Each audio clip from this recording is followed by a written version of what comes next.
Block করার আগে একটু ভেবে নেবেন যে ব্লক করার পরের পরিণতিটা কী হতে পারে। আসসালামু আলাইকুম ডিয়ার অডিয়েন্স, আশা করি সবাই ভালো আছেন, আমিও ভালো আছি আলহামদুলিল্লাহ। কাউকে ব্লক করার আগে একটু ভেবে দেখবেন যে ব্লক করার পর ওই মানুষটার কী অবস্থা হবে, তার কাছে আপনার গুরুত্ব কতটা বেশি। সম্পর্কে রাগ, অভিমান, ঝগড়া বিভেদ, গালমন্দ, তর্ক বিতর্ক এসব হতেই পারে, তবুও একটু ভেবে দেখবেন।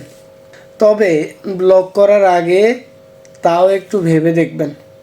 একটা লং ডিস্টেন্স রিলেশনশিপ সবার মতো বাড়ি গিয়ে রাস্তায় দাঁড়িয়ে থেকে আপনার রাগ ভাঙাতে পারবে না, সেটা বেশিরভাগ ক্ষেত্রেই সম্ভব হয় না।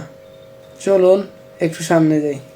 ব্লক যদি করে দেন তাহলে সেই মানুষটার কোনো ধরনের ওয়ে থাকে না আপনাকে বোঝানোর জন্য, আপনার রাগ ভাঙানোর জন্য, আপনাকে সরি বলার জন্য।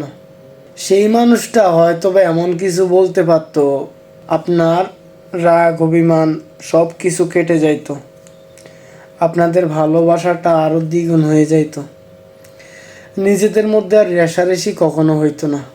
প্রত্যেকটা মানুষ ভুল করে অভ্যস্ত, দুনিয়াতে এমন কোনো মানুষ নেই যার ভুল নেই। ভুল করতে করতে একটা সময় শুধরাই যায়, সেই সুযোগটা অন্তত মানুষকে দিতে হবে। ব্লক মানেই যে সমাধান তার কোনো মানে নেই। চলুন আর একটু সামনে যাই।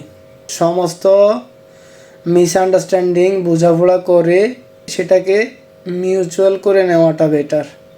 একেবারে সহ্যই যদি করতে না পারেন তাহলে মোবাইল বন্ধ করে চুপচাপ 1 ঘন্টা নিরিবিলি জায়গায় চলে যান, তারপরেও ব্লক করতে যায়েন না। হয়তো বা আপনার একটা ব্লকের কারণে সেই মানুষটা মারা গেল, কিন্তু আপনি জানতেই পারলেন না, তাহলে আপনার মতো অভাগা আর কে হতে পারে।